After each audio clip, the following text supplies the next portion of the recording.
The Wonderful World of Darklords. Report 23. Camp Green Lake. The transition from the mists to Camp Green Lake was one of the most sudden I have ever experienced.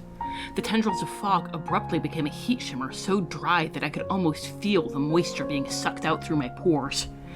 When I looked behind me, craning my neck to see around the supply wagon that carried me, all I saw was more of that same heat shimmer. Nothing so cool and damp as mist could hope to endure in Camp Green Lake. As the wagon made its way toward the prison complex at the center of the desert, it was impossible not to notice the most striking feature of Camp Green Lake: the holes. At first there were only a few of them, each roughly the size of a short human or a tall dwarf, clustered together in groups of 5 to 8. As we drew closer, more and more holes riddled the landscape, until the horse had to pick its way along a clearly marked path so the hardpan would not crumble under its hooves and pitch us into a cavity.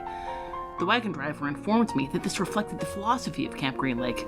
If you take a criminal and make them dig a hole all day in the hot sun, it turns them into a productive citizen. I initially wrote this off as an excuse for an inventive form of torture. However, it eventually became clear that there was another purpose to the digging. A generations-old obsession that had nothing to do with the prisoners and everything to do with their warden.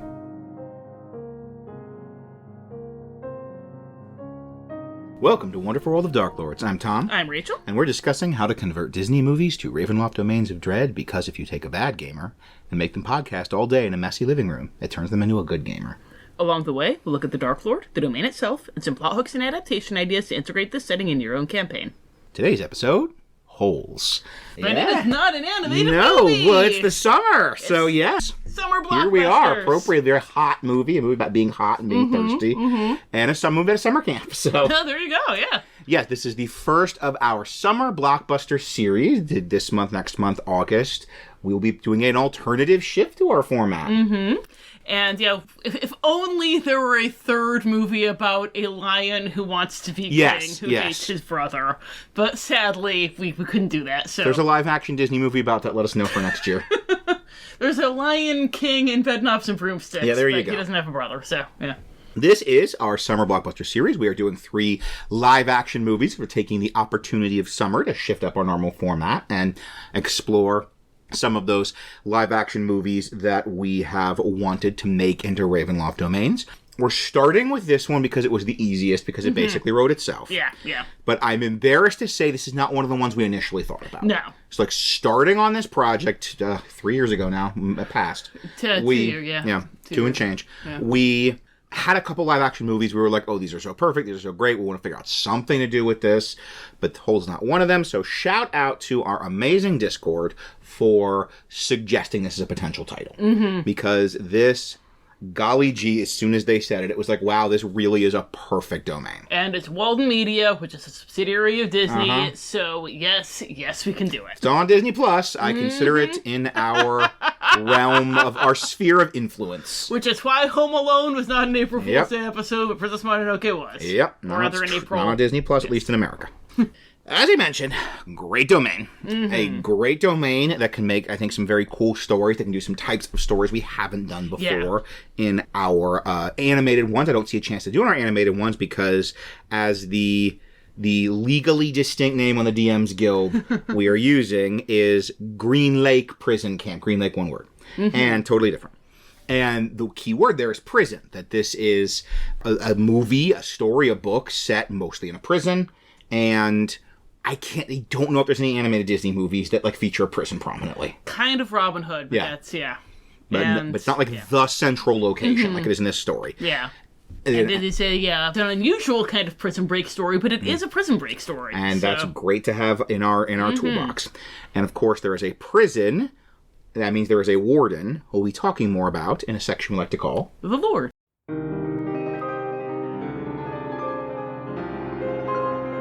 The Lord. Warden Louise Walker created Camp Green Lake some time ago, claiming that the prison's focus on rehabilitation through labor was a humane way to punish offenders who might still have a chance of becoming productive members of society. While this approach obviously had little appeal to certain rulers with a passion for impalement, others were all too happy to empty their own prisons by sending non-capital offenders to hers. Discrepancies in the warden's financial records suggest that she sends significant bribes to certain magistrates in exchange for their prisoners. Either she's a saintly and compassionate humanitarian who is willing to sacrifice her own fortune to see that the accused get a chance at rehabilitation, or her desire for forced labor is strong enough to warrant a financial investment. I have no illusions about which of these is true. In my letter of introduction, I had informed Warden Walker that my patron had expressed interest in making a sizable donation to Camp Green Lake, but desired a direct report of it beforehand, assuming, correctly, that this would lead to an immediate and enthusiastic tour. Most of this was handled by a greasy little man named Pendansky, whose cheerful smile was as authentic as a Wallachian peasant's. However, Warden Walker did personally greet me upon my arrival and invited me to dine with her in her home, which was a bastion of comfort despite the surrounding oppressive heat. She told me a pretty tale of Camp Green Lake's origins. Her grandfather's land, it had once been a lush town that sat on an actual lake until a ruinous drought destroyed it. Determined that something good should come from the site, she transformed it into the shining model of atonement that it is today. Any questions about why the inmates were set to the specific task of digging holes were met with a glib response about the innately redemptive nature of digging. The inmates themselves, however, told me a different tale, when I used Mask of Many Faces to disguise myself as one of them, as they did not trust anyone who might be in the warden's pocket. They informed me that they were under strict instructions to report to Warden Walker if they found anything interesting, and expressed frustration that finds such as fossils and beach glass were deemed unworthy of her attention. Something is buried in Camp Green Lake, and the warden has ensured that she has the hands she needs to dig it up for her. So, our Lord, Warden Walker. Mm-hmm. There really were not any other candidates. No, so perfect for a lot of reasons we're going to go into. Mm-hmm. So, Warden Walker, written incredibly well. We both read the book. We both love the book. I was really happy to see it was a good adaptation. Mm-hmm. And, oh man, the warden is who we're going to be using as once again our non-IP, similar to but legally distinct. They character. generally just call her the warden. Yeah, in the exactly. book too, so we're even fine there. Yeah, that's how most people. I think a lot of people would have to Google to find out she had another name. Yeah. So the warden is really, really, really built up with as this incredibly menacing, incredibly terrifying figure in the book, and man, then they pulled out Sigourney Weaver and just nailed it in the movie. Excuse me. Oh, yeah. So great. So, just when you find out that Sigourney Weaver is the warden and Eartha Kitt is Madame Zeroni, what more do you need? Really fantastic cast in that movie. Yeah. And so we love the warden. We love her as a Darklord. If you are of a particular generation, you watch this on Disney Channel or rented it from a video store or read the book in middle school. I am a little bit too old for that generation, but I was a middle school English teacher in the mid-2000s, so there you go. Yeah. I'm not a middle school English teacher, but I was a substitute teacher, and I believe at some point I read this in a school library when I was substituting for a middle school class having their library time, which is a pretty sweet deal for a substitute teacher. Yeah. You know, if you are any of those things, you know who the warden is, and if not, you really should. I know this is a niche one. Yeah, this is a niche one. The movie is absolutely worth watching. The book is absolutely worth reading, and the movie is a very faithful adaptation of the book. So if you've read the book but not seen the movie, you're fine, although you should see the movie. It's great. If you haven't read the book or seen the movie, do yourself a favor and do one or the other. They're fantastic. Yeah. And the movie, as we mentioned, is available on Disney+. So it's really good. And we were like, this is not going to have the broad appeal of some of these things, but there's a certain group of people that are just going to lose their minds when they find out we're doing holes. Yeah. Because it's really good. And if you so good. read it in middle school or teaching middle school, you were like, wow. So the warden's a perfect Darklord. You know who the warden is if you followed our advice or in that group we described. But Rachel is a Darklord. Well, a Darklord is an evil being who commits some kind of act of ultimate darkness that causes the dark powers to say, why, hello, new friend, we want to play with you forever. And so they pluck that evil being up and place them in a special hell created just for them. There are some really amazing Darklords. There are some really not so amazing Darklords. So we are going to go through and describe the 4 qualities that we think really separate the Strahd von Zaroviches from the sorry Uruk von Karkovs. There's not an on-the-nose analog for the wardens who are going back to you. The first element is that act of ultimate darkness. Unlike Uruk von Karkov, they don't just do a bunch of random bad things and become a Dark Lord by attrition. They do one big signature evil act that comes to define them. And in Strahd's case, it was killing his brother because he wanted to get with his brother's fiancée. Our second element is what they call in Van Ripton's Guide to Ravenloft the Torment, because we're a Disney podcast, we call it They Got What They Wanted, They Lost What They Had. In Strahd's case, it's, okay, yeah, Sergei's out of the way, so he's not standing between you and Tatiana. You have eternal youth, so your age isn't standing between you and Tatiana, but your Strahdness is standing between you and Tatiana. She is not into you, and she never will be. Our third element is an element of tragedy or relatability. They're not just evil for the sake of being evil. There's something about them that makes us wince in sympathy. In Strahd's case, it's that unrequited love is just the worst. And then our fourth and final element is that the domain reflects the Dark Lord into their curse in some way. Strahd is the Dark Lord of Barovia, which is creepy gothic vampire land. He is not the Dark Lord of Dominia, the evil asylum. Yeah, there you go. On the nose, right? Up ropes. But Heinfroth is a good Dark Lord, so I couldn't bring him in. But we're going to talk about Dominia later. And then the domain also reflects their curse, not just their creepy vampireness or creepy psychiatristness. And in Strahd's case, it's that Barovia is this boring mud slump. It's full of boring people, and that reflects that curse of loneliness. That he's lonely because he can't be with Tatiana, and he's never going to find somebody else who is a substitute for Tatiana, even if he wanted to. So it's quite possible, kind of like with our Hadestown section, that you don't actually know... That's a really good point. ...about this sort of Ravenloft, about this sort of D&D, Dungeons & Dragons. It might be possible you just really... You're that generational slice we talked about, and nobody talks about how great Holes is. And you're like, I'm here to hear about how great this movie is, and hear people talk about this movie / book. I was also thinking the opposite, actually, that we might have listeners who have not seen Holes or read Holes, and so we might want to do, like we did with Hadestown, a quick little recap of who the warden is. But go ahead and do your spiel first. Right. So in Dungeons & Dragons, I assume you've heard of that if you're a nerd on the internet. And there's different worlds, and one of those worlds is called Ravenloft, and Ravenloft is the spooky horror setting. And the idea is Ravenloft isn't just like one planet. It's actually a bunch of little reality bubbles that each have this kind of central figure that is called the Dark Lord. And that central figure kind of defines that reality bubble. And each is kind of a different genre of horror, different story of horror. So the original one, as Rachel mentioned, Strahd von Zarovich, is sort of the D&D equivalent of Dracula. And it's a spooky Transylvania vampire land. Yeah. There's a Dr. Frankenstein domain, which is all about icy, evil, inhuman super science. It has this kind of Dr. Frankenstein analog as the Domain Lord. Yeah. Dominia is the creepy asylum. And it's got, the evil, the mad doctor running the creepy asylum doing experiments. You've been to a haunted house. You know the deal. There's one that's an island of Dr. Moreau, and basically that Dr. Moreau equivalent is the Dark Lord.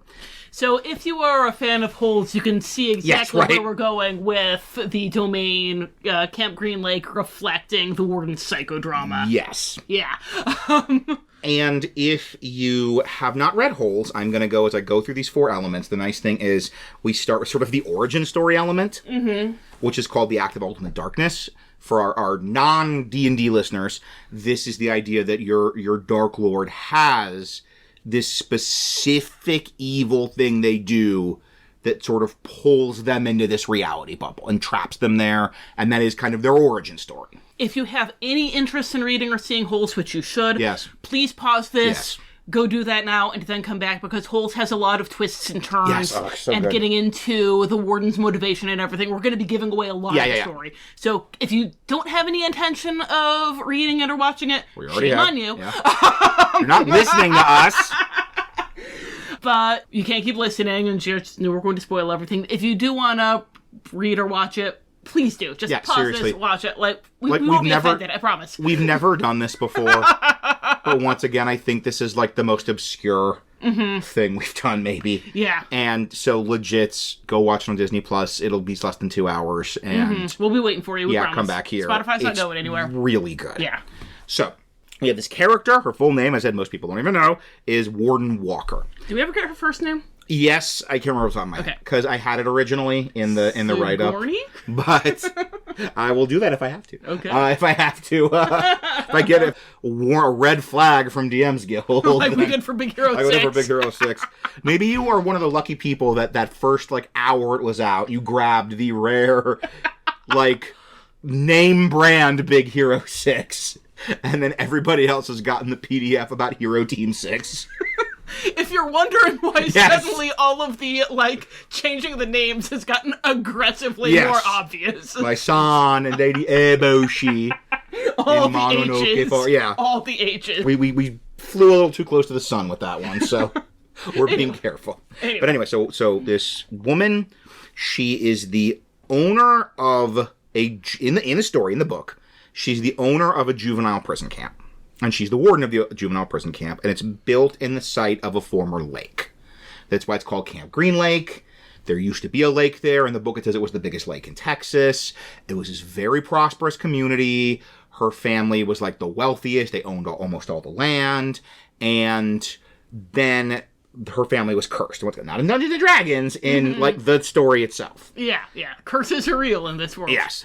And they were cursed that her grandfather basically... I don't know the whole thing, but he committed this horrible act against this man and this woman.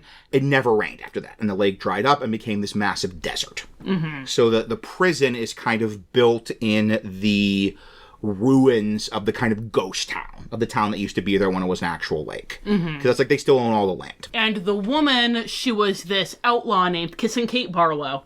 And she had hidden her treasure somewhere in the dry lake. Mm-hmm. She'd buried it there. And right as she was about to die, the warden's grandfather found her and was demanding to know where the treasure was. And she cursed him that you and your descendants will dig forever and never find it. You will dig for 100 years and never find it. Mm-hmm. And so, we're not making up the curse thing. Literally, there is a curse. Yes. So somewhere in this desert is buried this enormous fortune that was the loot of this famous outlaw. Mm-hmm. And then we have this whole story that this is, the warden's grandfather was a man named Troutwalker. He was still young. He was just married when Kate Barlow died.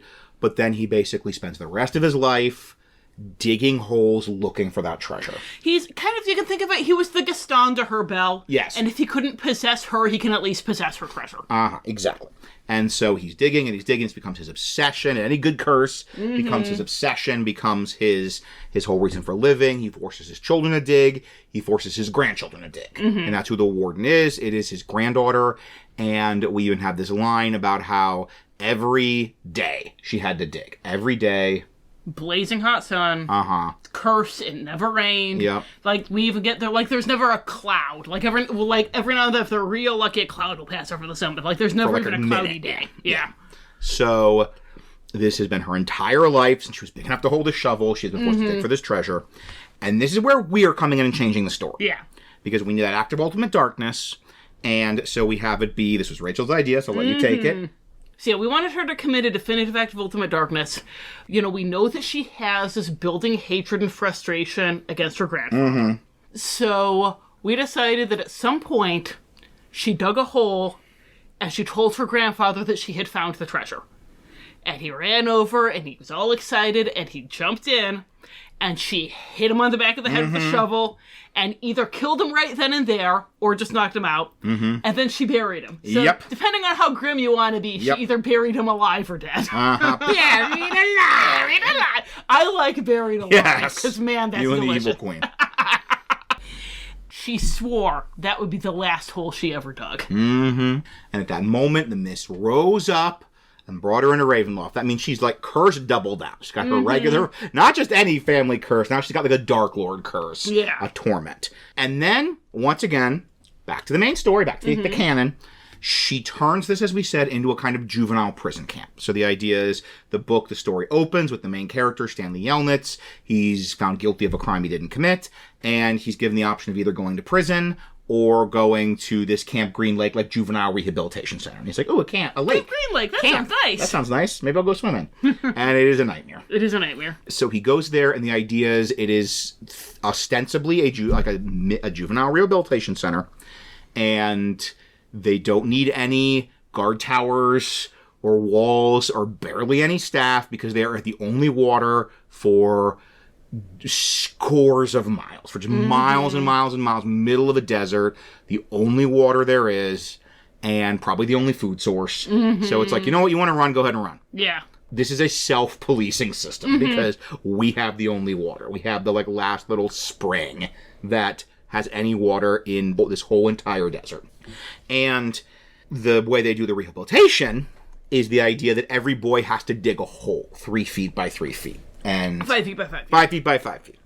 And they keep saying, and this is just so deliciously an obvious lie from the get-go, that it's to build character.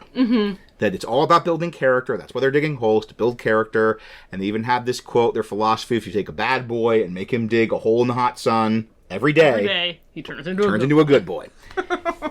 But they say, ridiculous. If you find something interesting, tell us, and if the warden likes it, she'll give you the day off.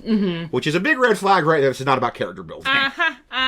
There's even, I don't remember if it's in the book, but it's in the movie where Stanley says, oh, what are we looking for? You're not looking for anything. You're building character. And then in both the book and the movie, it's like Stanley finds a fossil. And he's like, oh, hey, that's interesting. It's like, no, the warden's not interested in fossils. So it's like, something interesting, but a specific interesting thing. A specific interesting thing. So pretty much the warden has built a juvenile slave center. She is not zero interest in any kind of rehabilitation or justice system.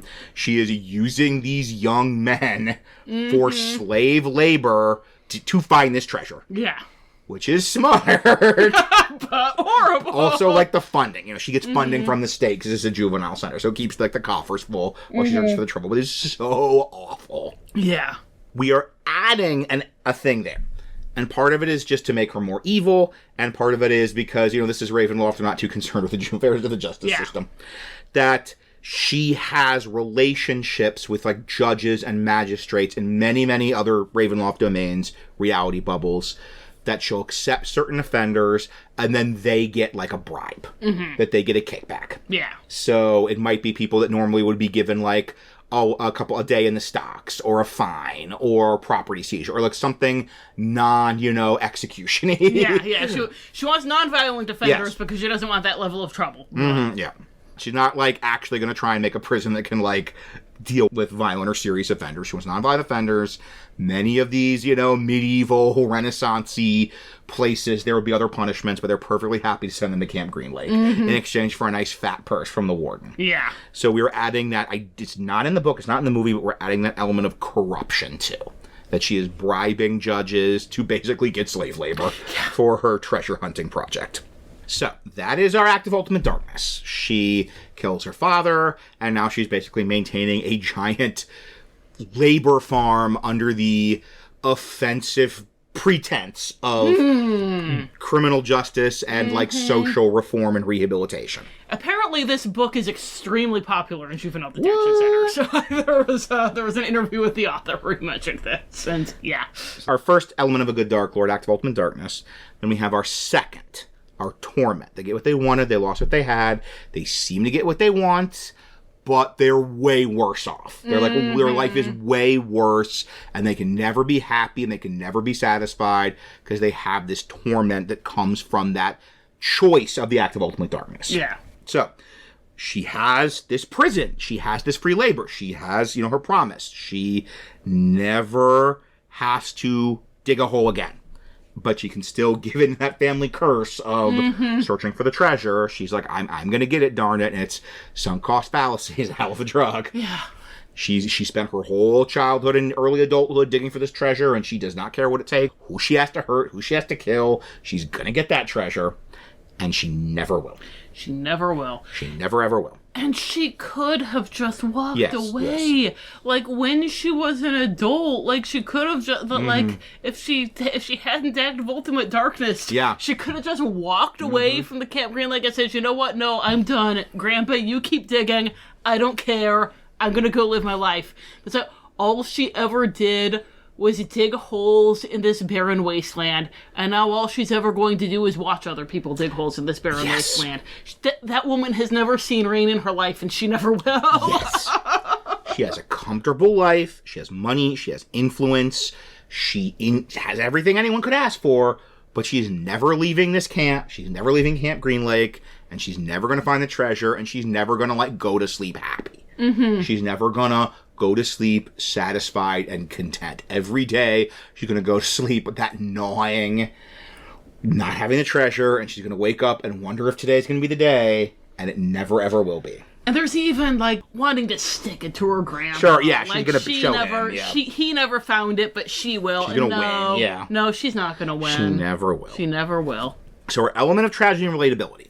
You have the pity of her being born into this curse. You know, she did not ask for this. She did not do any of the crimes that caused this curse to happen. Her parents weren't even born when this curse happened. She's born into this curse. She was basically, you know, slave labor for her grandpa. Her family was forced by this horrible person's horrible obsession to just labor every day in the sun.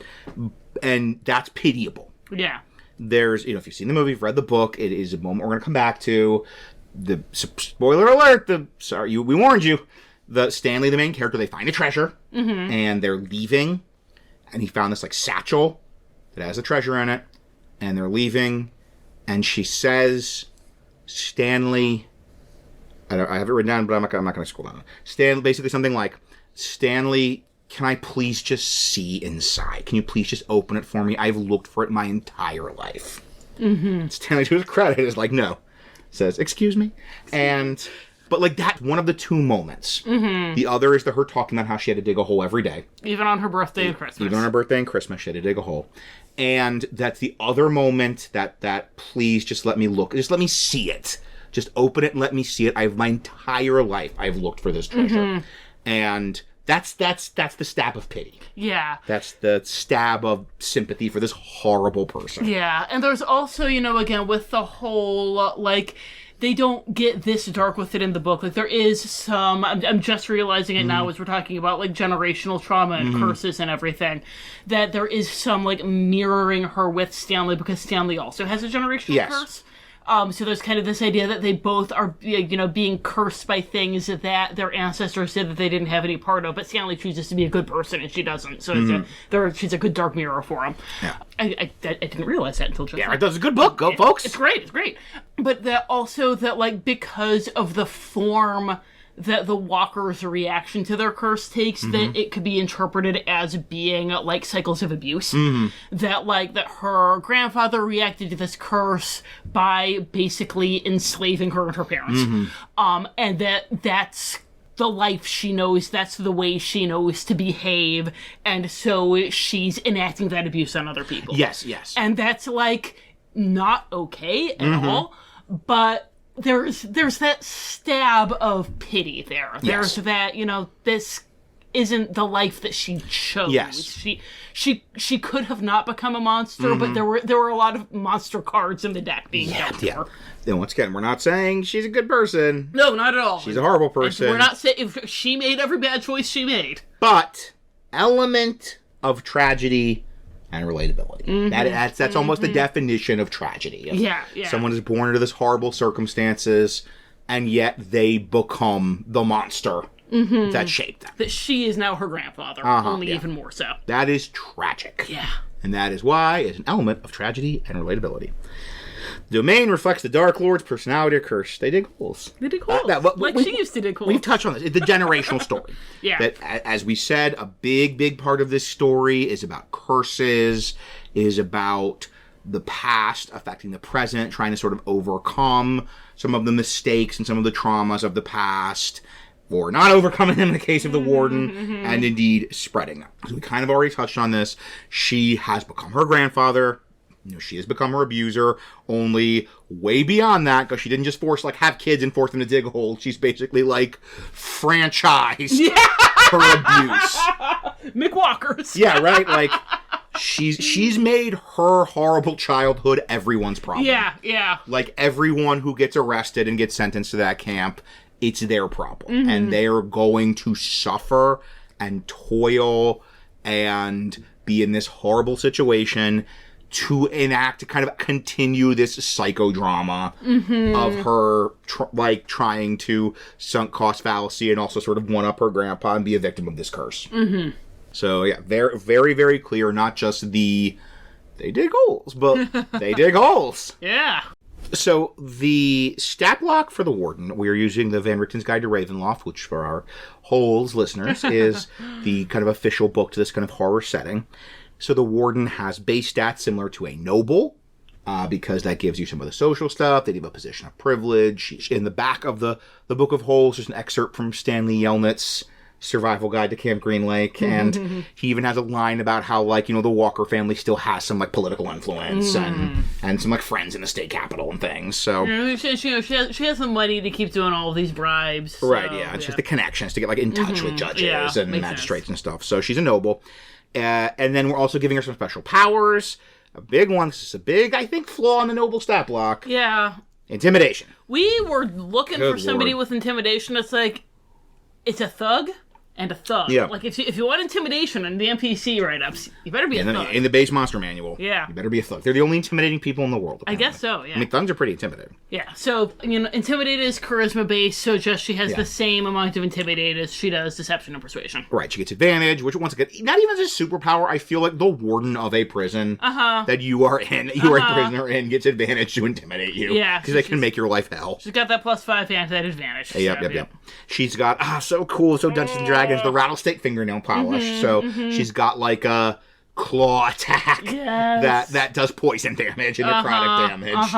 So I imagine counts as a magic weapon too. So she can just slash your face. You know, these big boils on your face. So awesome. In the book and in the movie, someone has a line about saying she has the whole place bugged. Like, she knows Stanley has a nickname among the other inmates, and she knows his nickname without having to ask anybody. So she seems to know all their nicknames. Like, when she talks about the inmates, she usually uses their, like, prison nicknames, not their official names.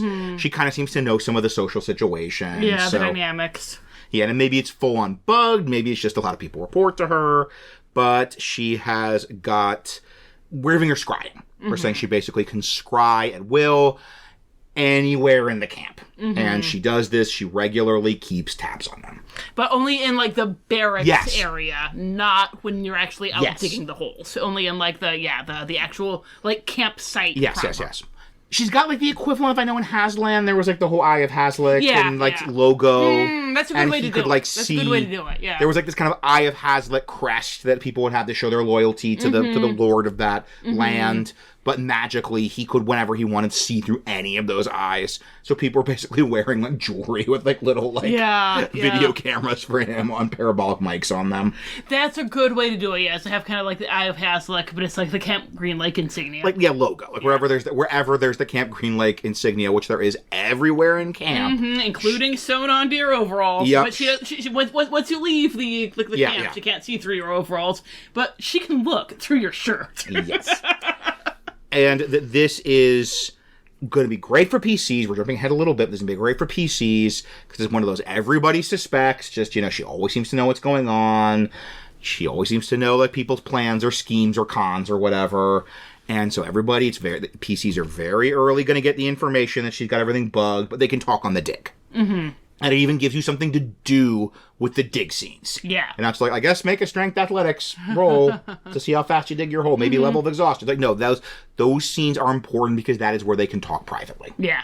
Because we see in both the book and the movie, there's a whole, when they're in the dig, they come up with this, like, scheme, Stanley and this other guy, X-Ray, that the warden knows nothing about. So yeah, she's got this, like, super scrying, but it's only in the actual, like, prison complex.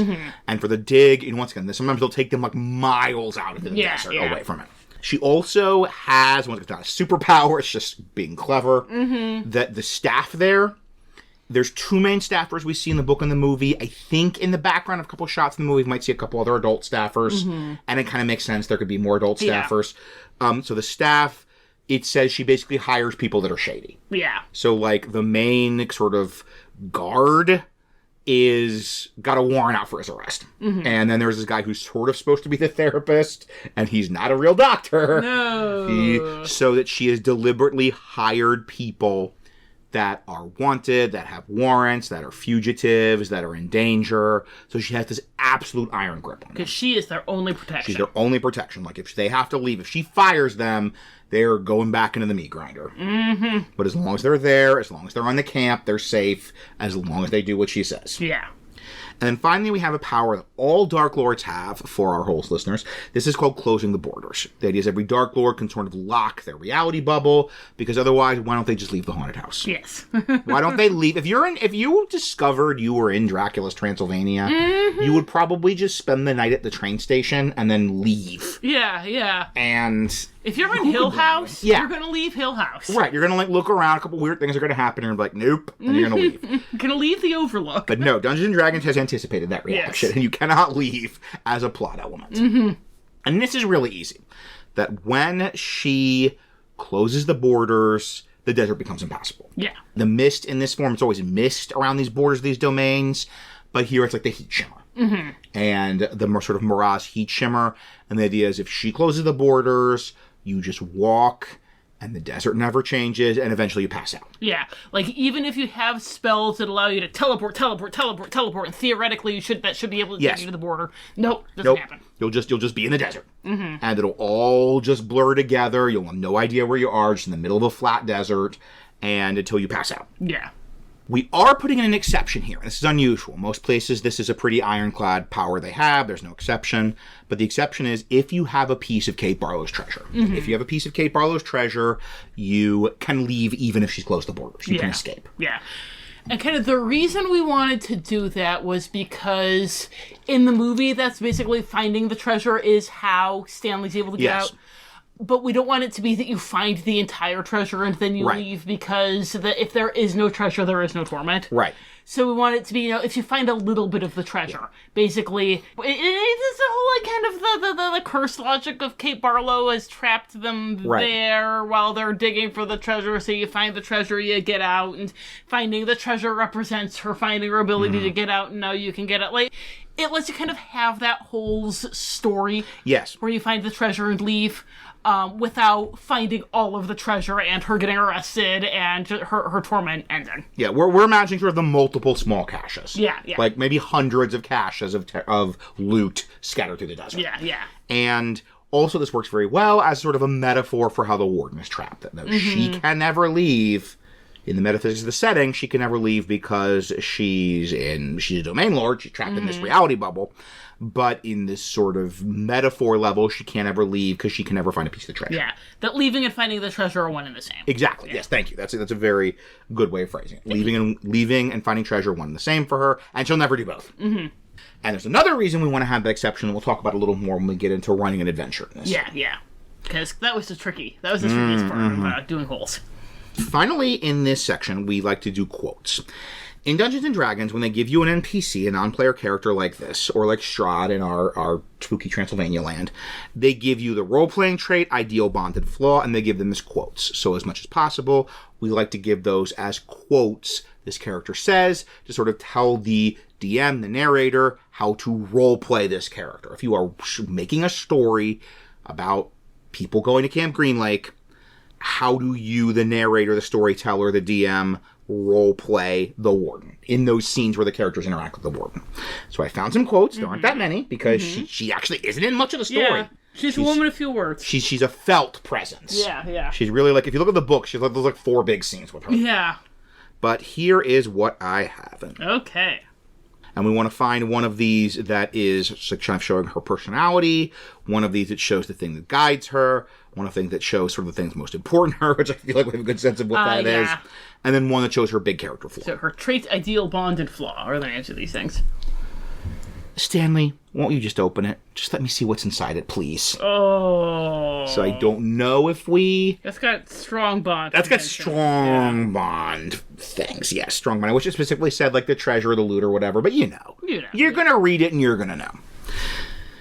This is my special nail polish. I make it myself. You want to know my secret ingredient? Rattlesnake venom. I just love what it does to the coloring. It's perfectly harmless when it's dry. That might be a role-playing trait for, like, the violence and the intimidation, the cruelty. And once again, spoiler alert, she then, like, the fact that she turns around and does this on one of her employees. Yeah. For bothering her. For bothering her, yeah. And so that's a potential role-playing trait. Mm-hmm. Are you trying to be funny, or do you think I'm just stupid? Oh, I really like that for role-playing. I really like the role-playing trait. I was thinking role-playing trait. Yeah, that's a very good, the kind of thing she's going to do, interacting with the PCs. Because even if she's talking to a prisoner, she says, and that's a great, like, there's a no-win. It's the sort of horrible authority figure no-win. Are you trying to be funny, or do you think I'm stupid? Yeah. And I love the guy's like, I'm not trying to be funny. Oh! And I don't think you're stupid. Oh no! Yeah. So that's a perfect, she's like the worst kind of authority figure. Excuse me?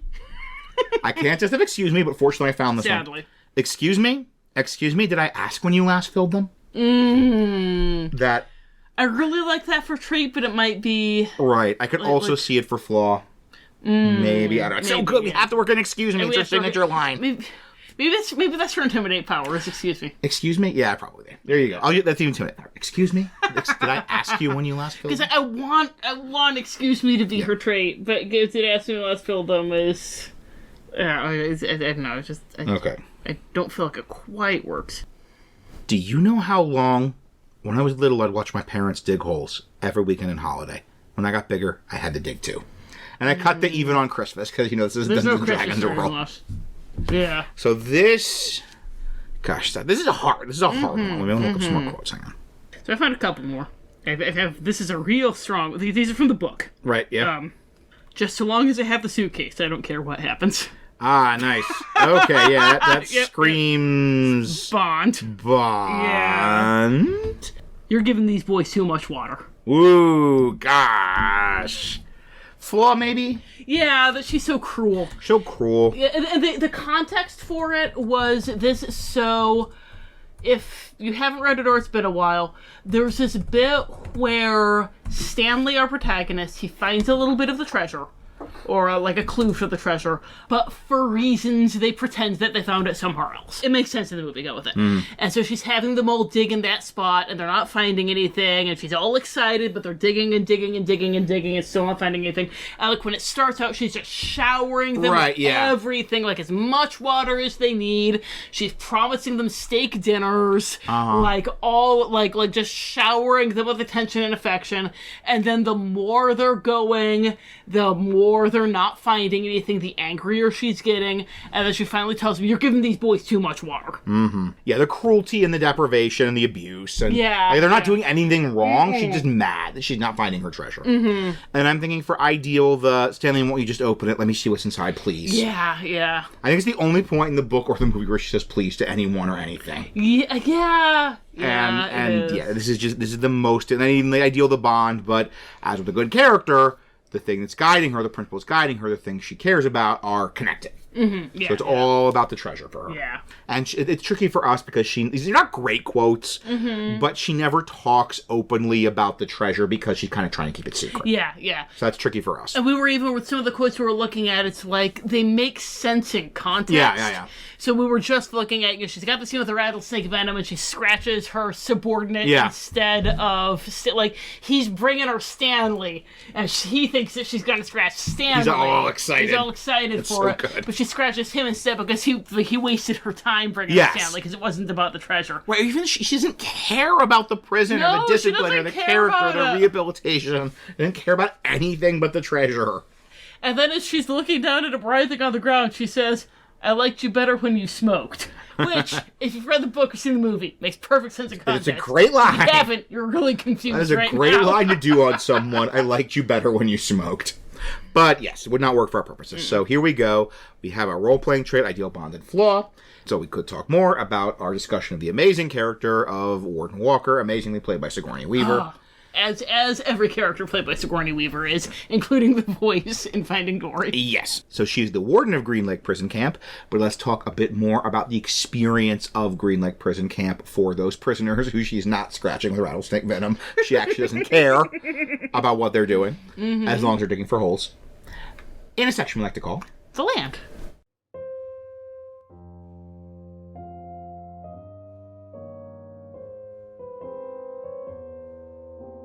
The Land. Other than the prison complex and the derelict remains of a ghost town, Camp Green Lake consists of nothing but an eternity of sun-baked earth riddled with holes. There are no fences or guard towers. The desert is vast, and anyone who tries to run away will find that heat and dehydration are more pitiless than the cruelest jailer. Every morning before dawn, the inmates are taken to an untouched patch of land where each of them must dig a hole, 5 by 5 by 5 feet. When it is complete, they may return to the prison complex for the rest of the day. If they are quick, they can finish before the heat reaches its murderous peak. Unfortunately, however, the weather is not the only danger within the desert. Rattlesnakes, fire mephits, and dust devils lurk in the sand, and the inmates tell stories about the undead corpses of those claimed by the elements. Most dreaded of all, however, are the yellow-spotted lizards. Supposedly, their fangs are so venomous that even the hardiest soul will die within seconds of being bitten. In addition to the desiccated zombies that supposedly roam the desert, some of the prisoners swear that Camp Green Lake is haunted. Each of them seems to know a former inmate who has seen a kind-eyed man leading a donkey, a beautiful woman wielding pistols, or an old man with a ghastly head wound. Of course, all of them vanished at a second glance, or glided over a hole as though it were solid ground, or displayed some other workaday haunting behavior. I was tempted to dismiss these stories at first, as every community has its local ghost legends. Later discoveries suggested that there may have been more to these apparitions than boredom and imagination.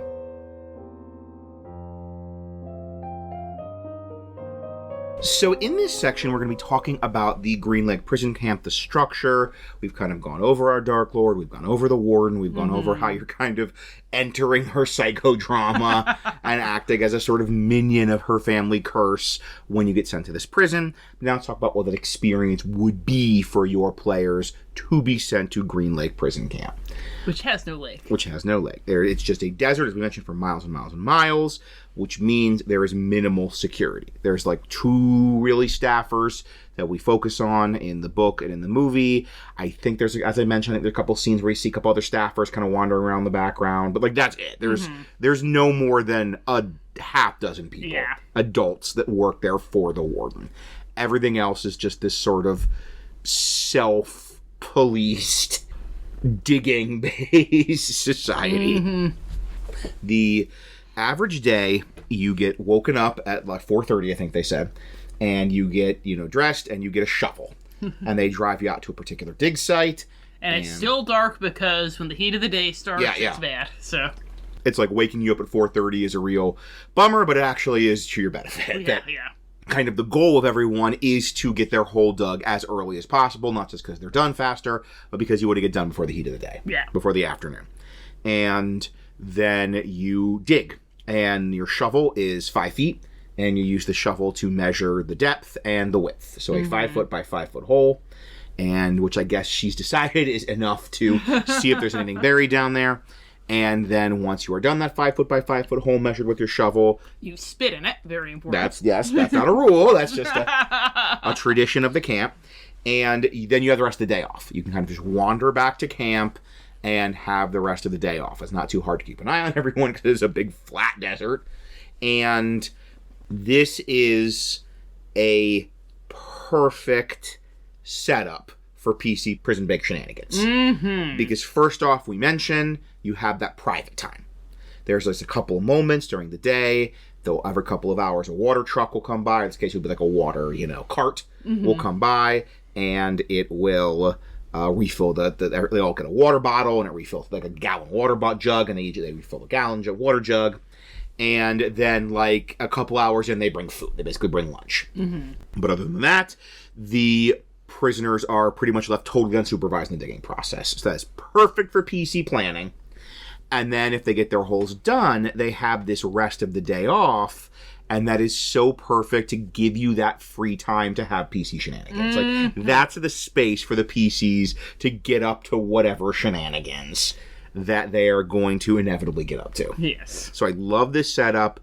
It's almost like it was specifically designed to be perfect for like a prison break story. And that could also be perfect for your prison break story. So there are a couple of like noteworthy features and areas. It's not just a giant dry lake bed, although that is the most noteworthy feature of Camp Green Lake, is being a giant dry lake bed. And the first noteworthy feature is the camp, like the actual prison camp, the barracks, is kind of the abandoned town. Because Camp Green Lake used to be a town back when it was an actual lake. and that this is what's been converted to the prison. And within the camp, the prisoners are kind of divided into their tents or their squads. So in the movie/book, we are traveling with D-tents. Yes.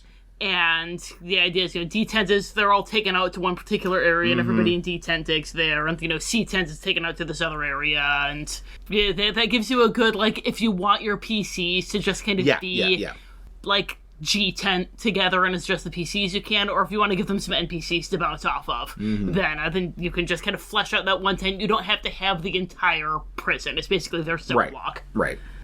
They're a natural social group. They've got your back. There's a leader who's been there the longest. They do look out for you, but they also expect obedience. And that is, that's the role that X-Ray takes in the book. He's a leader. He does look out for the people in D-Temp, but at the same time, he wants to make sure that they always know that he's the one in charge. Yeah. If you wanted to have a relationship with a bit more animosity, you could definitely do that. Yeah, We're going to be talking about that in Aging Up. But kind of the default that we're imagining is having an X-Ray type figure who, he does have your back because you're D-Tent too, but he's not going to let you forget that he's the one in charge. There's a scene in both the book and the movie. It's in the rec room, and this is one of the big areas they mix. So it's kind of edgy, kind of dangerous. And the main character, Stanley, kind of trips and bumps into this really big bruiser guy. And the guy's just about to pound the heck out of him. And X-Ray steps in and kind of talks to him. He's like, oh, come on, he's just a punk. He doesn't know what he's doing. And, he helps Stan. And the rest of the crew, the rest of D10 is kind of, paying attention and starting to square up a little. The whole, Stanley's still the new guy. This is, his first or second day. They don't really like him that much, but he's part of their team. Yeah. And you mess with one guy from D10, you mess with everybody from D10. You can get your normal prison culture stuff. There's gangs, there's fights, you can have protection rackets. That the bigger, tougher guys are demanding your cookie or whatever. There is mail. So one of those, if you get stuff, someone sends you, your mom sends you cookies, or, in a more sort of adult setting, it's if somebody sends you, money. That, not even in a way, if you have some kind of wealthy connection, it's very, very classic prison story stuff. Yeah. If you have a wealthy connection, then you can use that money to get protection, or to get privileges, to buy off stuff, or any of those kind of things. And just hope that somebody doesn't just beat you up and take it. Yes. And then, again, there is the common room, and that's where you have your main interactions outside the tent, and that's where you can kind of bring in some of the gangs into the politics and the factions and stuff. Yeah. If you wanted to do, I think it makes sense, and it's probably best to have your PCs in a tent, but you could maybe do something interesting with having them divided into, 2 or 3 tents, have them interact with their own little cast of NPCs, and then the common room in the afternoon, that's going to be the big, okay, now everybody role play together. And, okay, I found out this from my tent, and you found out this from your people, and we found this in our part of the desert, and here's us kind of coming together to talk over the day and, figure out our next moves. That would be an interesting challenge, too, because the warden has the common room bug. She doesn't have the holes bug. So it's that would be taking away their main way of interacting with each other. So that would be quite an interesting challenge. And then there's the quartermaster. The quartermaster that's basically he's hanging on to all of your stuff, all the stuff that got confiscated when you were arrested. All your weapons are there. All your spell components are there. All those things PCs love so much. All those things PCs love so much. So this is going to kind of the main area where they actually are going to have some guards and protections up, because they know if you get hold of your spell components, then suddenly you might actually be able to escape into Camp Green Lake. In holes, there's no magic. Yeah. So this is going to be the main challenge if you're trying to escape. That's not survival based. Is they're going to have good locks. They're going to have good traps. They're going to have a guard on it. In the movie, we just hear about it in the book, but in the movie we see it actually is a couple of the campers working there, and I get the impression that this is one of those work jobs that you could get if you're cozied up and if you're high in favor, because it's much nicer than digging holes. And this is one of those where you could have some nice social stuff, because a lot of what the PCs are planning is probably going to involve getting their gear, or at least their spell components and their weapons, and either bribing or persuading or doing something to get some of the work, release equivalent. The camp, the prisoners, the inmates who work the quartermasters, getting them to help you. Maybe slip you the keys, or you pickpocket. This is a great step one in PC Prison Break plan. Step 1, get access to the quartermasters and get our stuff. And there even is an access point. This is also where they get, like, given their gear. So I remember, like, this is when he's checking in, he, like, turns in the bag that has this, like, civilian clothes and his stuff, and he gets the uniform. But then I seem to recall this is like they all line up there and get their shovels at the start of the day. So you even have, or they get their like water bottles there. So you even have these like access points a clever PC might figure out how to do something with. To grab the key, palm the key, and stick a copy in wax or something. You know, like PCs do. Like PCs do. And then there's the warden's house. And the warden's house is very nice. Yes. She's got the shade trees. It is not a, like, ghost town house. No, it is a real house. But you do not want to go there under any circumstances. Yes. Because you are going there if you were in trouble. But if you do go there, either because you get in trouble and, you know, you manage to get yourself alone in the room while she's doing something else, or because you've managed to get some kind of cushy job, which we'll get to in a minute, there's a lot of clues there. Because we mentioned part of the problem with the warden, kind of one of the big challenges for finding the quotes for her, is that she is playing all this very close to her chest. That she doesn't want anybody to know the reason why she's having her many dig holes. But she's got, you know, her little, like, scrapbook and dossier full of everything that she's managed to gather about this backstory, about kissing Kate Barlow and her treasure and the history and the this and the that, and, like, you know, her map of, you know, everywhere that anywhere's ever been found. So if you get into the warden's house, then you have a good chance of finding some interesting information, but boy, are you in trouble if she catches you. Yeah. And this is another one of those, it's specifically in the book and the movie, they have prisoners washing her car, which is a really nice, like, kind of classic car, and they talk about in the book prisoners washing her car, but then we also see, like, when Stanley comes in the movie, there's also, like, some prisoners, like, mowing her lawn and trimming her, the little hedges. She has a little patch of green, or, like, we know her house is the only air-conditioned building in the... Because, of course, it's air-conditioned. So this is another one of those things where this is a privilege. And she's got this fine Nova Vossen horse. Yes. You're currying her horse. Yes, if you've got some experience, you could... And that's, once again, much more pleasant than digging a hole in the hot sun for half the day, every day, a 5 foot by 5 foot hole. So if you can get, like... even just a couple days a week, I just do the chores. And we can expand that, like, you know, there could be people that just do, like, the sweeping and the scrubbing and, or even cooking. Like, you know, she doesn't eat the slop they serve to the prisoners and maybe even the rest of the staff. I'm sure she has a prisoner or two and a private kitchen and a private pantry full of wonderful things. And that is an incredibly cushy job. Yeah. Is it to be on the warden's household staff. And you're still basically unpaid labor, but it's better than digging a hole. Yeah, and if you're like a druid or a ranger or whatever, you have more animal handle than these average prisoners do, so you can get in on that cushy horse currying job. Or maybe have those backgrounds in, like, you have chef's utensils. You have proficiency in chef's utensils, and that could be a major critical part of your plan and your escape is you get a job in the kitchen, the warden's kitchen, because you're actually a really good cook. So the nice thing here is we have established in the source material this idea of some people having these prison jobs, and that means you have the social possibility that, like, escaping isn't just fighting or sneaking or picking locks. It's probably all of those things, but also, like, your bard, your charismatic one, your phase can play this critical role in that escape by doing some kind of social manipulation of some of these people, some of these high-ranking, privileged, like, prison job positions. Yeah. We've talked about in some of our other settings that have kind of this survival element, like Arendelle, that the trick is not having the druid and the ranger be OP. And that is absolutely an issue here. You know, that we're talking about in strengths of challenges of the, you know, if you can cast good barrier, God.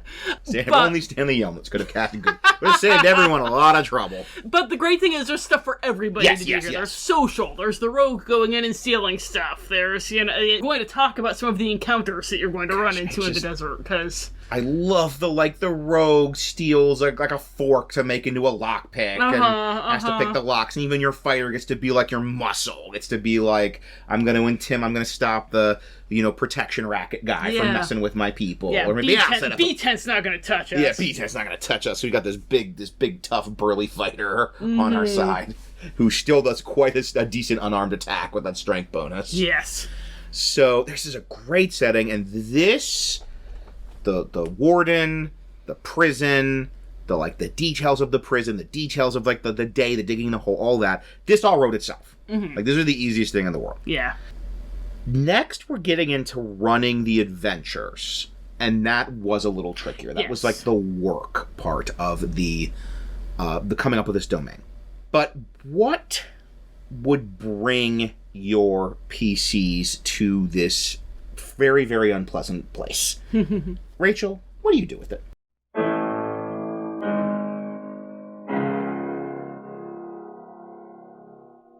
Dread possibilities. The warden attempted to keep a tight leash on me during my visit. Unsurprising, as it was clear she had something to hide. At one point, however, a commotion erupted when one of the inmates found something on the dig, a belt buckle etched with the initials KB. Apparently this was more interesting than fossils or beach glass, as the warden insisted on visiting the site immediately. In the chaos, I was able to slip away, assuming gaseous form to enter the warden's cabin through the crack under her door. I had overheard the inmates gossiping about how she never unlocked the study even for cleaning, so I immediately drifted through the keyhole of that room. The study was filled with books on local history, and the warden had bookmarked or annotated several pages pertaining to an outlaw called Kissing Kate Barlow, a bandit who, judging by the portrait in one of the books, precisely matched the prisoner's descriptions of the female ghost. Barlow had terrorized the area around Green Lake some 100 years earlier, beginning when the rain stopped and continuing until her death. Although she had amassed fabulous amounts of treasure, none of it had ever been found. A drawer in the warden's desk revealed a map detailing every one of the desert's thousands of holes, with notations where the prisoners had found something of interest, often some bit of paraphernalia marked with the initials KB. Far from the prison camp was a picture of a house, marked Grandfather, surrounded by hundreds more holes. Clearly, this search stretched all the way back to the land's original owner. I heard the sound of a throat clearing at the door of the study. "Excuse me?" I looked up to see Warden Walker leaning against the door jamb, studying her glistening red fingernails. She said that she had thought I might try something like this when she saw me change shape, although I had made certain that no one was nearby when I had used Mask of Many Faces. She hoped that my patron would understand when he heard that I had succumbed to the bite of a rattlesnake. The desert was a dangerous place after all. Luckily, gaseous form was the only spell I had to cast that day, and the camp's security was thin enough that invisibility was more than sufficient to escape. The warden was correct that the desert was a dangerous place, however, and surviving it long enough to reach the borders would prove to be another matter.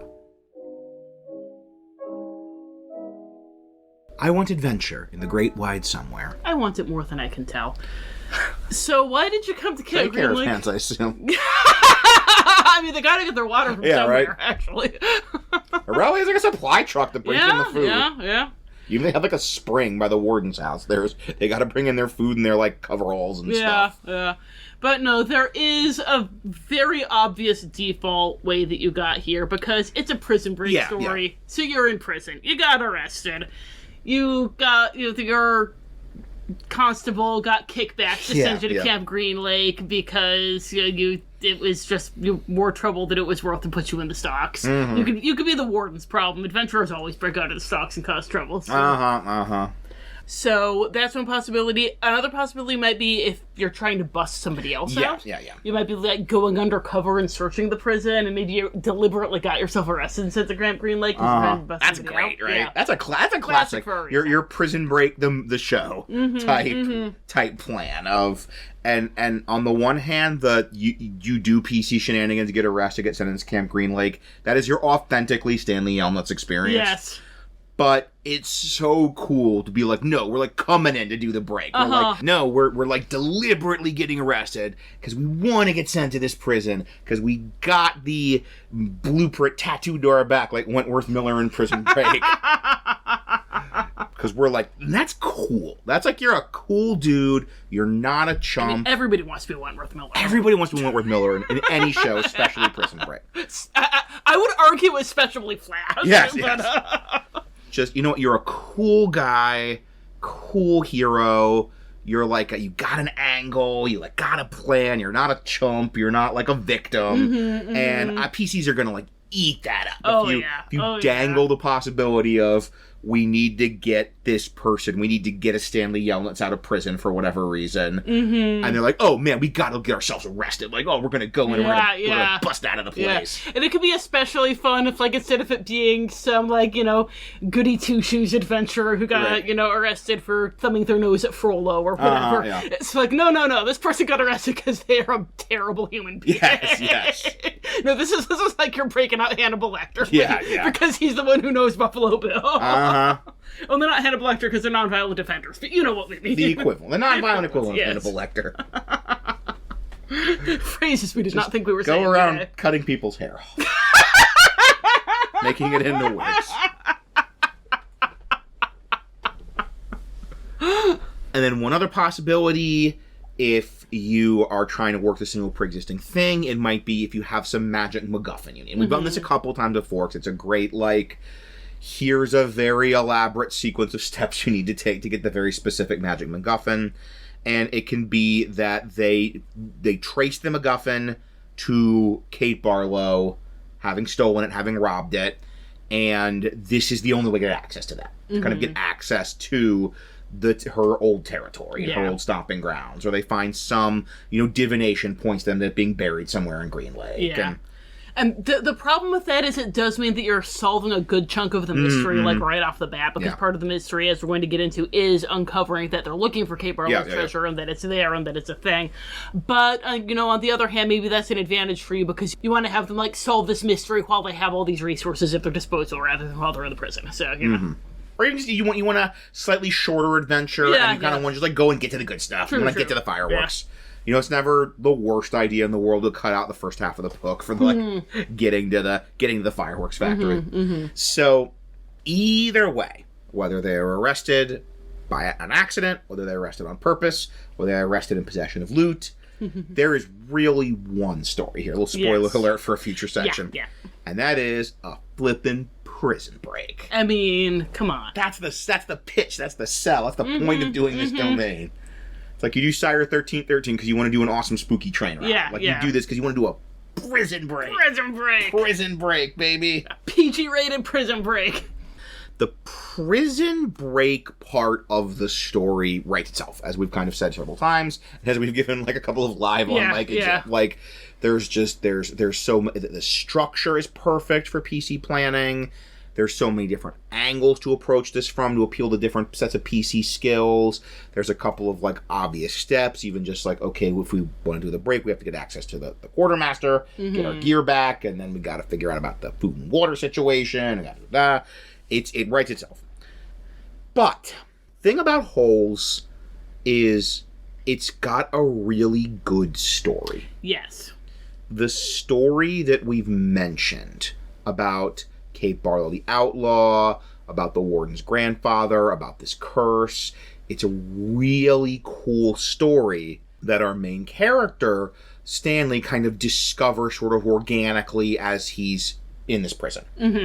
But the problem with it is that we can't even say, oh, your PCs can discover it the same way that Stanley discovers it, because the way that Stanley discovers it is that he also has a backstory linked to it, which your PCs probably aren't going to. So that was a tough nut to crack. If you have PCs with kind of mysteries and question marks in their backstory, this might be a fun way to make them a full Stanley, 100% Stanley Yelnats.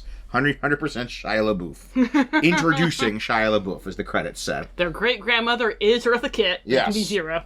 And so it's possible, but once again, unlikely. So the hardest nut to crack was, as you were saying, how do you engage that backstory? How do you make it be the PC's totally practical priority, an obvious priority, is escaping. And that escaping organically engages with the backstory of Green Lake. Yeah. So a big part of that was the thing that we already said, that you kind of get your ticket out of the borders if you have a piece of the crust. Yes. That was a brilliant insight, love. Was that me? I didn't think that was you, yeah. Go me. I know the other one was me. I didn't know that was me. I think it was you. Yeah. So, you know, again, we keep talking about Stanley and how Stanley escapes and everything. So we're imagining that actually has happened in the past of the movie. That, again, we mentioned that in the movie, Kate Barlow just has this one cache of treasure. Yes. And they find it at the end, and they win, and they go. Since we were saying that she has multiple small caches buried everywhere, we can actually have had the movie more or less happen, but there's still a ton more treasure out there to be tormenting the warden. And in the movie, like, the way everything, it's so good, everything clicks together, and Stanley finding the treasure also leads to the warden's downfall. Yeah. But that's not going to work in our situation. So in our version, it's just he found a cache of treasure and successfully escaped. Like, he and Zero escaped. Yeah. But Camp Green Lake's still just chugging along. And the rest of D10's still there. But because Stanley cares about D10s and he wants to make sure that they can't escape, he did send a letter. But it was kind of garbled because he was having heat exhaustion and dehydration. We're kind of combining what went on with Stanley, if you've read it, with what happened with his grandfather or great-grandfather, whoever it was who got robbed by Kate Barlow and found refuge on God's thumb, and, like, he had all these really garbled memories of it because he was, this close to dying of heat exhaustion. So Stanley sent him this letter basically saying, that he'd escaped, that he'd found treasure, which they don't even know, like, is this literal or figurative treasure? The treasure friendship. Yes. The real treasure was the friendship. The real treasure is the friends we named. The real treasure is Zero. Is friendship. Like, maybe something about finding refuge on God's thumb. So kind of how much and how lucid you want the letter to be will kind of depend on how much your PCs enjoy picking apart these mysteries, and you know how much you need to handle. Yeah. It's just need to be like, hey guys, do this to escape. Yeah. So that was best for your PC group. Yes. But this is regardless, this will be a thing to get them started. Let them know that escape is possible, and that as far as anyone knows, Stanley's the only one who's ever done it. And the nice thing is we got a couple of ways, like we mentioned, the great thing is this setting gives us multiple kind of skill paths in, and it could be social stuff of talking to people in D10s, and this whole, like, how much they're willing to tell you, how much they remember, is like how well you're doing on your social stuff to befriend, and like even different members of the group remembering different parts of the letter. You might even have like, no, didn't say that, said this. And the other possibility could say even, they got just a look at it because the warden confiscated it. So in other words, she heard something about treasure, so it's in her papers. So that can give you that nice stealth, or maybe you're the cook. You use those. You never thought those chef's utensil proficiency would be so useful, but you have that tense. She goes to take care. You create a distraction, and the cook sneaks into her study and starts rifling through the papers. In which case, it lucidly spells out everything because the challenge isn't puzzling it out. The challenge is getting into the warden's house and getting it. And in this process, you can also get clues to the wider backstory. Like, that's your big clue. That's your core clue. Because that's the one that's like, here's how you escape. And here's how you find treasure. But to kind of maybe understand it, or as you're researching, trying to find what Stanley found, you are getting other clues. So once again, might be talking to inmates, might be making knowledge checks. If someone mentions kissing Kate Barlow, like, oh yeah, Stanley would always talk about this like crazy outlaw, like make a history check. Like, this is what you remember about kissing Kate Barlow. You have more of the papers, you looking through the warden's papers with that chef's utensils proficiency.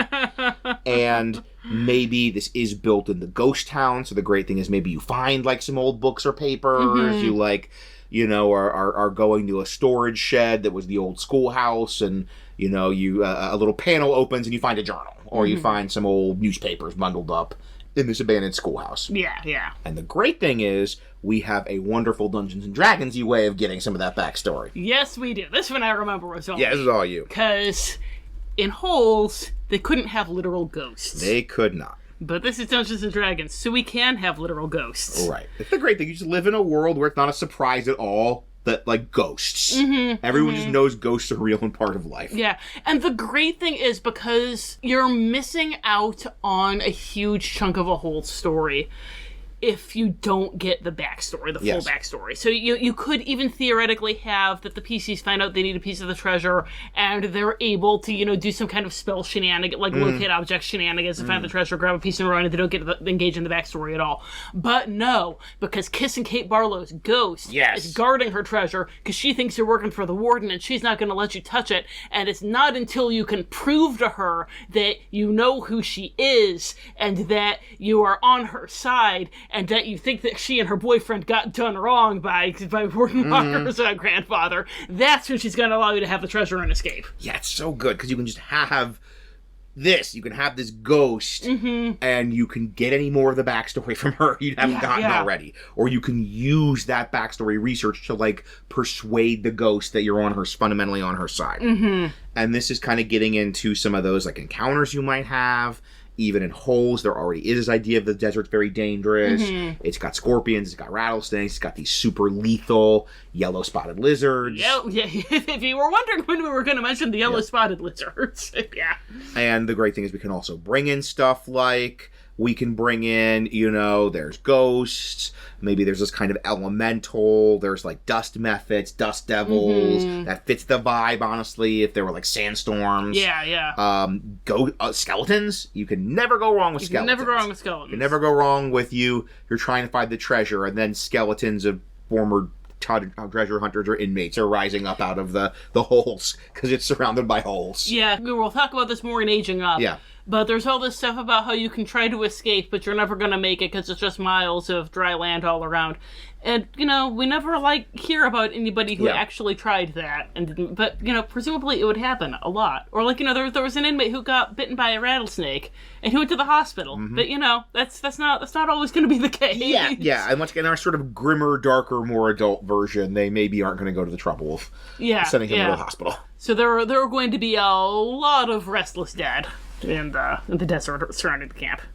Oh yeah, and then the other possibility that we have is, and this could be fun for a red herring. Yes. Is that the warden's grandfather, Trout Walker, his ghost is also out there, because boy howdy does he have unfinished business. Yeah. And he did not get a proper burial. He did not. So he's, and if you think about it, he did have unrequited love in a nasty way. So he's also going to be coming after people. He's going to be, attacking them to hoard the treasure and whatnot, and, to try to stop them from getting it. And that could be a nice red herring of, if you kind of find out that this is Kate Barlow's treasure and people are dying if they come too close to it, that at first you think that it's Kate's ghost, that she's killing to protect her treasure, but it's actually his. And kind of getting involved in this ghost story, pitting the two ghosts together, and, finding out that, no, one of them is a friendly ghost and the other isn't. That could be fun. It could also be a nice, if the warden's coming after you, but you're able to, trick her into going where you've encountered his ghost, and then you get your classic, the ghost chases her off and you can make your escape. You just a classic play the field, trick the murderer into going to the haunted house, and the ghost deals with them, and then you get to make your escape. Oh yeah, I love that. So yeah, this is really the most difficult part, but I think most rewarding adventure is taking one of these ways of finding out the backstory and kind of incorporating it as necessary steps in finding the treasure and escaping, because the backstory is so good and so interesting, and this is going to be a really much more fun, much more interesting adventure if you can not just have it be a straight prison break. Yeah. But a straight prison break that is also a ghost story. So we'll talk about the different groups you might be doing these prison break ghost stories for. Speaking of making it grittier, in a section we like to call Dread Possibilities. In our Dread Possibilities, there's always two things we talk about, which is aging down and aging up. Maybe you were running this for your 11-year-olds who read holes in middle school and they love holes, or they watch holes and they love holes, or even just they might not even know holes, but you want to run a prison break for kids. Yes. And kids are going to be all over that. Oh yeah. Or, on the flip side, once again, maybe you're running a prison break for adults, want to get into some of this grittier stuff. Yeah, a little more Oz. A little less Shia LaBeouf, introducing Shia LaBeouf. Yeah. So, Tom, how would you run this for tweens? Well, as with many things, I have the easy part, because it's just do the book. Yeah. So we've talked about some of the alternate ways of making it a little darker, a little more serious, and just don't do any of those. So, no, there's not dead prisoners. No, there's not, bodies of prisoners in the holes. The prisoners, they're mean in a PG way. Maybe there'll be one or two bullies, but it's not a prison gang getting shanked kind of thing. It's just a big mean guy might beat you up. Yeah, it's basically high school plus. Yeah. And that, detent, they might be a little rough around the edges, a little hostile at first, but they'll accept you pretty quickly, and they basically have a heart of gold. X-Ray's a little shady, but even in the end you get that he's like basically a good kid. Yeah. And he's not like a malicious or evil person. He was just kind of selfish, kind of shady. And like that like the main NPCs that they spend a lot of time with, and most of the NPCs in the camp are going to be basically like okay guys. And like maybe a little mean, a little rough, but basically okay. And like even the guards, you know, they did a very good job. The main guard they interact with, they call him Mr. Sir. And he's like, he is a bit of a jerk and a bit of a sadist, but it's in a very PG way. It's very silly. It's very silly. And he's like such a goofball. And so it's that really nice, he clearly is this sort of sadistic authority figure, bullying, abusive authority figure, but in a very silly PG way. Or the same with Dr. Pendancy. Yeah. It's like, he's a bully, but the main way that he's a bully is he picks this one kid, Zero, from D10, and for whatever reason, he just has it out for Zero. Yeah. And so he's just constantly putting Zero down and like making fun of him and belittling him in front of the other kids. And that's such a mean teacher thing. Yeah. But it's not, it's going to get your kids to hate him for sure. But it's not a thing that they're not going to be able to see. Yeah, and it might not be like it's not personal on them. If you pick an NPC. Yeah. You don't want to do that to them. But have them go, especially an NPC they like, because again, Zero is like, you know, the character who's closest to Stanley. So like, have them go after their favorite NPC, and oh man, the things they will do to Mr. Pendancy. But what about if you are not running this for middle schoolers who love holes or just want to do a prison break story? What if you were doing this for adults that have a quite more of a familiarity with adult-oriented prison stories? Yeah, we've managed to avoid doing a skip ahead warning the past couple episodes. I think we're going to continue managing that, but future Rachel might come in and correct me in a minute. Because we can be pretty vague. You know a lot of the tropes, so like we don't have to spell them out. The big one is do the opposite of all that. Yep. As always, aging up is the opposite of aging down.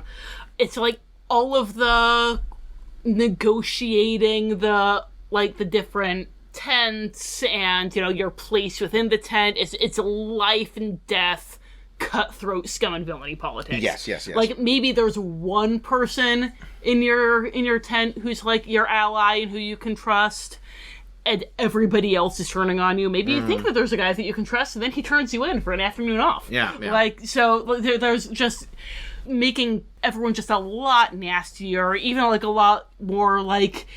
If they catch you talking to somebody in B tent, they're going to beat you down because you do not talk to anybody outside of your tent.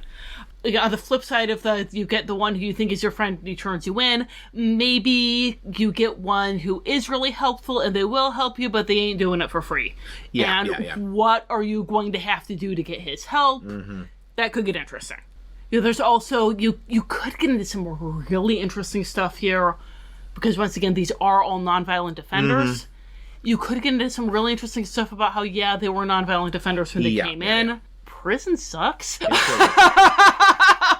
Prison is like... the American prison system is designed to create recidivists. I'm just saying. So you could have it be that, they were nonviolent defenders when they came in.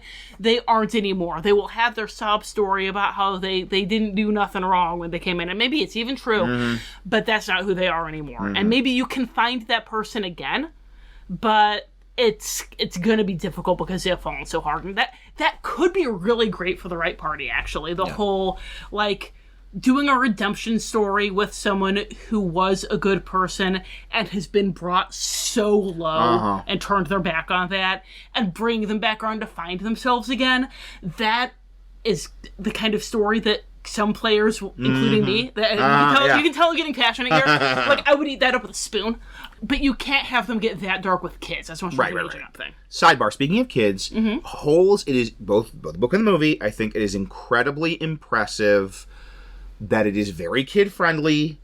It soft pedals a lot of this, but is a great way of, introducing concepts and starting conversations with kids about the idea of the justice system, the idea of corruption, the idea of abuse, the idea of the prison industrial complex. It's handled so well, and it is such a good way to do this in a not disturbing. You don't watch Orange is the New Black with your 11-year-old. This is, or Oz or whatever, but you want to sort of talk about these issues or even just start a conversation. This is a fantastic way to do that in a very kid not scary or disturbing, but like very present way. Like you don't read this book and come away and go, wow, the justice system's wonderful. Yeah. Everybody should go to Camp Green Lake. It'll make them a good person. All bad children should dig holes. Some good children. You know, there can be, like, real violence, not just the bullies roughing you up. There can, you know, we're talking about people getting shanked. There can be some of that, like, threats of real violence. Guards being real bad. We'll just skate right by that, but you know the kind of form it can take. Just a lot more casual violence from the guards. Yeah, casual violence, casual cruelty, like just withholding privileges just for funsies. And you do see some of that with Mr. Sir in the movie. You see him like denying Stanley water because Stanley embarrassed him. But you could get you could get even deeper with that if you wanted to. And then there is. At one point with Zero, he, like, runs off, and they're saying, okay, well, we're just gonna say that he, escaped and he died out in the desert, and then later he comes back, and they're like, well, no, you know what, never mind, we're gonna just make him disappear and still... That's our story, we're sticking to it. We sort of already destroyed his file, and, like, sort of we already could have declared him dead, and we can't admit that we were lying. Yeah. So a lot more of problem prisoners, you can't see the air quotes I'm doing, but I'm doing big finger quotes, tried to escape and never came back. Yeah, it's the great thing. You just, they tried to escape. They ran off into the desert, and who knows what happened to them there. And there's a whole lot of holes around. Yep, there's a whole lot of dangers in the desert. Yeah, the warden already knows what area they've dug up and don't need to dug again. So if, it's a 5 by 5 by 5 grave, then well, okay. There you go, then. Oh, I do want to say real quick, if you're obviously because your PCs presumably aren't children, but obviously if you're doing all this aging up stuff, and probably in general, adults, they're not kids, please, I'm begging you. Yes, this is not a juvenile. Yes. Just in case you think we're monsters, no, we're saying all this envisioning this is an adult facility, I just realized. No, that's an important clarification. Like, it seems self-evident to us, but just in case it isn't. Yeah, because presumably the PCs aren't 12-years. They've been doing in a camp for 12-year-olds. But... Whereas, once again, with the younger players, this could even be still the juvenile detention center. Or it could be the adult detention center, because, again, the kids don't want to play as kids. So, we've given you a setting for a really cool prison break story that has potential to also be connected to a really cool sort of ghost story. And we've given you a whole range of possibilities of the different groups, age levels, maturity levels, content levels you want to do that prison/ghost story with. And we will wrap up our discussion of this such a perfect domain and give you our parting thoughts in a section we like to call Parting Thoughts.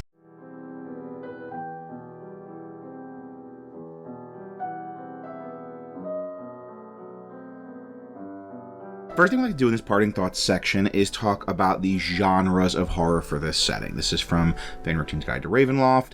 They define the genres of horror. They talk about the signifiers, talk about the type of horror story you get there. It's a super good section. Best part of the whole book. It's so good. And so we like to take that and apply them to the domains we come up with. This one, there's, I think, a real obvious choice. And then you do have a couple of possibilities, but... For me, there were 3, but I felt like 2 were much stronger than me the too, other one. Me too. So I think the first, we've said the word a couple of times already. This is a ghost story. This is a ghost story. This is a story of ghosts. You're going to encounter ghosts. We really see a lot of versions of this story. You run into the ghost of Kate Barlow or Sam or Trout Walker or somebody. And even that it's the whole that you're sort of like caught in this figuring out what happened. That getting out of this place and kind of being free from this domain are all about unraveling Kate Barlow's fate. Yeah. And even the book and the movie, they're more realistic fiction, but they're figurative ghost stories. Yes. We've turned it into a literal ghost story, but figuratively. Right, yeah. Story. Yes. And the other one I was thinking, speaking of figuring out the past, was Gothic. Yeah. Speaking of figurative ghost stories. Figurative ghost stories, the Gothic, yes. Haunted by the past, family curses, generational, a place that externally is the manifestation of the past into the present, is the kind of interior life.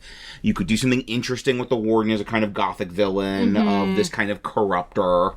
Someone who does, take people and corrupts them and brings them into this system and kind of corrupts them with the past. It's interesting, this isn't a lot of the traditional aesthetic signifiers of the Gothic. Right. So it's not like your cobwebbed mansions and your crumbling houses of ushers, but it like sort of is. It's kind of cool. It's like an American Southwest Gothic. That it's the desert and the whole that it hasn't rained since since Trout Walker whipped up this mob. And, yeah, just you're in the sort of blasted ruins of the moral corruption became physical corruption. The moral, like, deadness and sin became physical deadness, and you're sort of in the ruins of that. And even the idea of, like, the ghost town as a sort of south. You have, like, I'm aware of, you have your New England Gothic, and you've got your Southern Gothic, which also has very specific aesthetic signifiers. And I'm wondering, and I'm going to Google this later, if there is a kind of southwestern Gothic of the kind of ghost town in the middle of the desert, and the sort of sparseness and deadness of the desert as the manifestation of the moral corruption. Yeah, that would be. I feel like it would get lumped in with a bunch of Weird Wild West stuff. But yeah, that's really cool. And yeah, that even in the book, we said it's mostly realistic fiction, but the one very strong speculative element that it absolutely does have is curses. Right, curses. There are 3 separate curses that actually happen. And they all come together. And once again, curses, classic Gothic element. It's hard to get more, other than a cobwebbed mansion. Yes. It's hard to get more Gothic than a family curse. Yes. And they're even specifically family curses. Yes. It's not the Stanley did something bad and got cursed. It's that he has inherited this curse. Yeah, it's the past reaching into the present. The past reaching into the present. Yeah, it's the family. Yelnat's family is cursed, and he has to unravel the story of that curse to save his family. That's really good. Yeah. And even the whole that Trout Walker was the one who is specifically cursed, and the warden has kind of chosen to be cursed. Yes. That that she she could walk away, but she isn't. So what was the third one you were thinking of? Disaster horror. Yes. Yeah. This is kind of it's a sort of little mini Department of Corrections post-apocalyptic setting. Yeah, that kind of the form that the curse, the first of the 3 curses takes, is this, this drought, no rain, blasted desert hellscape, disaster horror kind of thing. But that's kind of like a subset of the Gothic horror. And you've even got, you can look at this as a sort of post-apocalyptic, you have the warlord with the water supply. You have Morton Ward Morton Joe is using control of that water supply to sort of control this community, and has kind of all the power, and everyone has to obey. Do not let yourselves grow addicted to water. But the big difference, I think, is this whole, no, this is just this one bad, zone. And if you could get out of here, if you could escape the Green Lake, this desert, you're, back in the regular world, so to speak. So that's a really good call. But yeah, definitely for the write-up, it's going to be Gothic. And, as so often happens, Gothic and ghost story. What were you thinking for the third? What was I thinking for the third? Oh, I was thinking if you really wanted to do the aging up and play into the prison environment, there could be something with psychological horror. Play into the surveillance, play into the you never know when you're going to get sold out for a pack of cigarettes, you never know who you can trust. Every relationship is sort of transactional. And you could do a psychological horror, but that's a very different story in this setting. We'll get into that in about 10 minutes or so. Yeah.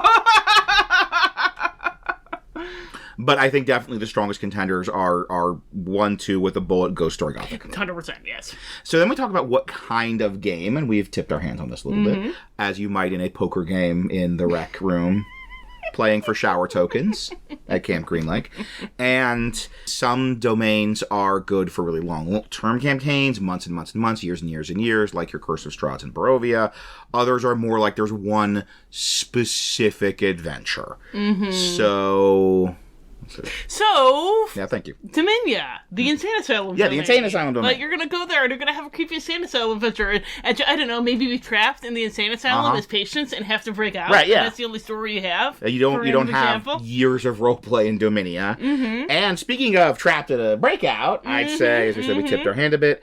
This is a one shot. This is a one arc. There's a one story you really do in Camp Green Lake, and it's an awesome story. Yes. Because much like Dominia, it's a prison break.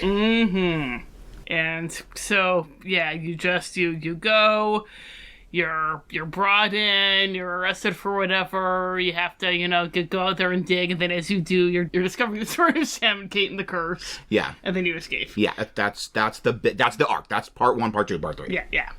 You can make this shorter or longer. Like, there's a version of this that is, like, literally a one-shot where the PCs are there for 48 hours, basically. Yeah. If you have extremely proactive PCs, which some of us do sometimes. Yeah. There are longer versions. Like, you could do a really slow burn, like, multiple sessions, like, really getting into the prison politics and the web of relationships, and, like, really slowly, like, piece by piece, assembling your escape plan, and, like, having twists and turns. But it's gonna end the same way. Yeah.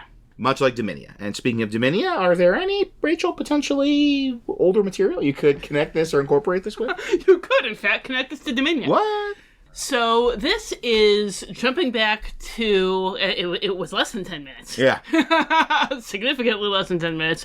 Jumping back to if you really want to play up the psychological horror aspect, this is one of those incorporating the older material sections where I am delighted to tell you that you can get this on DM's Guild. Put more 3E stuff there. Yeah, this is 2E. That's what I'm saying. Put more 3E stuff. Yes, put more 3E stuff, please, because I'm always recommending 3. And yeah. You find it on Amazon, I guess. Yeah, I guess for so. $100. Yeah, it's probably a rights thing as a white wolf. Probably. Anyway, so Bleak House, the Death of Rudolf Van Richten mod. The first part of that, the whole thing was that, like, his enemies had kind of conspired to get him committed to the insane asylum in Dominia to kind of, like, start the process of breaking his spirit. And so you end up there, and you end up trapped in the asylum with Van Richten, and you guys all do a prison break together. And they were going much more... Oh boy, were they. Yeah. I've run this for Tom, so he knows. It was much more of the psychological horror. They were specifically pulling a lot from The Prisoner. And so if you really want to turn this into just this paranoid psychological horror hellscape, then the first part of Bleak House has some great ideas for you. Like Session Zero it, because it's very extreme. And it's one of those that I really appreciate that they even had at the beginning, like, this is going to be a tough pill for your PCs to swallow, because it's going to involve a lot of disempowerment, which second edition wasn't always cognizant of this, so I really appreciate them doing that. But yeah, there's from a GM perspective, I've run Bleak House twice, and the Insane Asylum stretch just made a major impression on my PCs both times. And if you can incorporate some of those elements of just the factions and the always being watched and the being constantly at the risk of being turned in and the dehumanization, there's a lot of good stuff there. And I'm going to address this as a player and kind of flip it around. And the next thing, and this is also an excellent segue into the next section we like to do, which is the strengths and challenges. And so yeah, I was a player in this, and it is a lot. It is intense. It is a real, like, emotional ringer. So the nice thing is, you've got that on one end of this dial, and you've got, like, our aging down holds the book / movie on the other end of the slider, and that gives you a slider. Yeah. So you could take either of these elements and move them more to the other story. You could take elements of that Dominia story if you wanted to be like, I'm running Camp Green, like I'm running this whole setting, but I want to be real intense, real emotional ringer. And you could go the other way as well. If you're like, I want to run Bleak House, I don't want to punch my players in the throat over and over again. Yeah. Then, like, maybe Van Richten could be in a Camp Green Lake. Yeah. And so you could still do that kind of rescuing him, and he's kind of weak, he's kind of brain fried from being in the digging, and just, there's a little bit of psychological torment. You can kill off kind of the weakened, woozy Van Richten. But then you can just seg right into the next part of the Bleak House. Yeah, that's if you want to run Bleak House, but you've got either people who really are not comfortable with that level of psychological intensity, or again, maybe you're running it for like your kids. Because it's very much, and once again, it's so much that even back in the second edition days, they were like, "Is this too much? This is a lot." We should probably check Dr. Heinfroth is the Dark Lord of Dominia, and, like, to this day, anyone who has ever been in either of my Bleak House games, if I slip in a reference to Dr. Heinfroth in a later game, they kind of go, yeah. Like, there was an Easter egg involving Dr. Heinfroth in the game I'm currently running, and Tom hasn't played this in, like, 20 years, and he still had the little...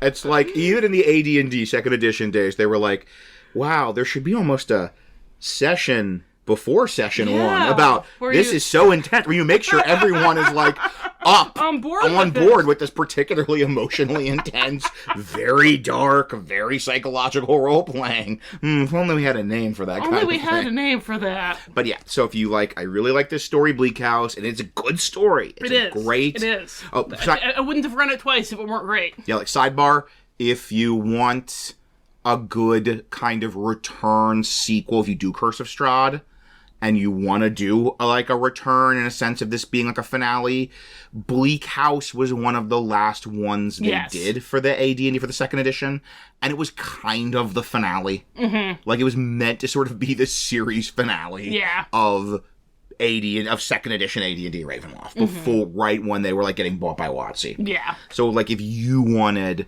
like, okay, we had Curse of Strahd, and I want to return, I want a very much, like, sense of, like, finality, then you absolutely could adapt Bleak House with a couple of tweaks. It's so good.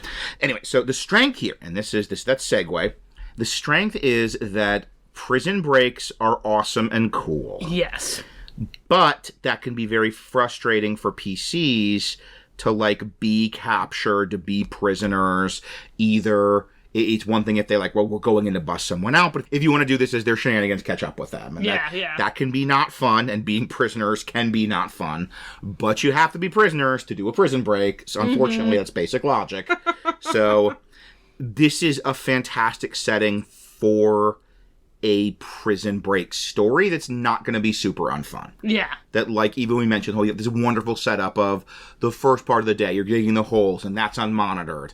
And then the second, once you're done your hole, you have the rest of the day for free time. So that, like, gives you that kind of space to wander around and steal, small bits of metal for the rogue to use as lockpicks, and try and charm the supply tent guy to, like, get access, or work on, try and find a way to show off your cooking to the warden, to, like, get that guy on the inside to rifle through her papers, and just... It's a fantastic narrative structure for a prison break story. And, like, with the whole that it's not going to be as brutal and everything, and that you can dial it down. With what we were just talking about with Bleak House, this is something, again, that they've been struggling with and, trying to figure out how to do in a way that works for all groups in 2nd edition. But, like, even now in 5e, the main prison domain that we have is Sarania. Mm-hmm. And... because it wasn't previously a prison, and in the older stuff it was a plantation. So I mean, I can see why they didn't want. Want to touch that with a 10-foot pole. Like, it's still write your own horror book game. Put it on DM's Guild. But then whether you're going with the plantation or the prison, the brutality and cruelty of the person running it to the people in his power is the main point of the setting, and that's not the main point of Camp Green Lake. Yes. And it's great, like, you could have the idea, the sort of suggestion of brutality, suggestion of abuse, but your players aren't being, like, beaten. Yeah. They don't have guards that are, like, throwing them on the ground and beating them. Yeah. It's just Mr. Sir being a jerk to them. Mm-hmm. And if your players are really into that kind of intense role-play and they eat that up with a spoon, then you can do that, but you don't have to. You don't have to. The whole gives you a way to do this prison story in the most fun way possible. Mm-hmm. And also what I love, it's not just the prison break. You have this ghost story. You have the learning Kate Barlow's story, and we've kind of tried to make that an essential element of the prison break. It's not just, let's get food, let's get water, let's get our spell components, and then we're make for the hills, and haha, we're free. Sort of the essential part of the escape is learning Kate Barlow's story, and kind of taking a step to appease her spirit. Mm-hmm. And also, speaking of Kate Barlow's story and appeasing her spirit, you get some treasure out of it. Yeah. So you can actually, like, your PCs can come out of this prison break with treasure and magic items they didn't have when they went in, and that's pretty cool as well. Yeah. Once again, I'm going to remove a lot of the, well, we did all this crazy prison break stuff, and we're back where we started. Mm-hmm. Like, no, they can, like, get loot out of the prison break if they appease Kate Barlow's ghost and get, like, a treasure cache. Yeah, and even, like, if they're not able to get their stuff from the quartermasters, who can, like, scale the treasure cache they find accordingly. It's like, oh, you didn't get your stuff back. That's good. Look how much stuff you found. You found so much stuff. You can buy a dozen suits of plate mail with the loot you found in this chest. With there's diamonds you found in the chest. Yeah. So there's a lot of good here, and especially I think this is the perfect setting for doing a prison break story with a very, very, very variable slider of how dark and intense you want it to be. And that's always great to have. Yes. What about some of the challenges? Well, one of the challenges, again, kind of getting into the whole, like, disempowerment PC shenanigans thing, it is going to be really tricky. Your PCs have to be willing to play along to some extent. Yes, They can't just be murder hoboing their way through. Yes. Because, they might be having the time of their lives, but that's not going to be a fun experience for you as a GM. Even if you're wanting to run a wacky prison break full of shenanigans, they have to be prisoners at some point. Yeah. And they can't just, like, automatically be stomping all over everyone. So there's kind of that negotiating. Yeah. The level of how much disempowerment, how much murder hoboing, how much playing along, etc. Kind of on a related note, if they're murder hoboing around, it might be hard to get the backstory. The backstory is so important. And, they might... If your players don't get the story that's being told here and are being a little slow on the uptake, they might feel railroaded. If, the ghost of Kate Barlow keeps appearing and chasing them back to the camp, they might not realize what you're doing. Even if you feel like you're pointing giant neon signs for all the clues, PCs can be like that sometimes. It happens. So that could be a source of frustration. Part of what makes Holes work so well, and we've referred to this a couple times, part of the Holes experience is that amazing, like, Swiss watch, all of the character backstories coming together, and you're not going to get that with, the random PCs you put into this story. Like, again, if you're really, really, really lucky and you have a PC whose backstory involves a mysterious family curse and being robbed by an outlaw, then you can have him full on be a Stanley. That's the ideal play experience for this story, is basically a full Stanley. Yeah. There's at least one or more PCs that have big blank spaces that they're willing to let you, like, put in your hands that you can tie into the story of Kate Barlow. Yeah. But otherwise, you're going to get a fun prison break, you're going to get a fun Gothic Ghost Story prison break, but it's not going to be that full Holes experience. And then, a thing that actually we haven't touched on yet at all, is, speaking of Saranya originally being a PlayStation, is what to do with the character Sam, who I don't think we've even mentioned by name yet because we glossed over Kate Barlow's backstory so quickly. But basically, in the book and the movie, it was like the Old West times. Kate Barlow, like, Trout Walker was coming on to her, but she wasn't interested in him, and there was this black man named Sam, and they fell in love. And then, like, Trout Walker saw them kissing, and it was illegal for a black man to kiss a white woman, and so Trout Walker, whipped up a mob, and he was jealous. He was jealous, and he whipped up a mob, and things were bad. And that might not be a thing that your PCs want to touch with a 10-foot pole. Yeah. So, if you want to bring in, like, a fantasy racism element, like, that maybe have it that Sam was Vistani, that Sam was a half-orc. Tom, you had the idea that it could just be a class thing. It could be a class thing. Could have been that, like, Trout Walker was just jealous that Kate, maybe Kate was like a minor noble or sort of like very, very like well-off commoner, kind of like middle-classy. And Trout Walker, part of the sort of sense of possessiveness is, well, I'm a noble, so I get to have her, and she's kissing a commoner. This guy who's like a laborer and a peddler and a commoner, and she falls in love with that instead. And you can still get, this is a really horrible thing that this angry mob did. This is this horrible man's horrible possessive jealousy, but you don't have to bring in race or a specific, like, racial reason for the murder if that's not going to be fun for you. Yeah, you could even have the, like, if it's a class thing or just kind of like a Sam's the Town oddball or something like that, you could have it be that, like, there was some weird trumped-up charge. That it wasn't even specifically him kissing Kate that was the issue. That, like, everyone knew it was nonsense.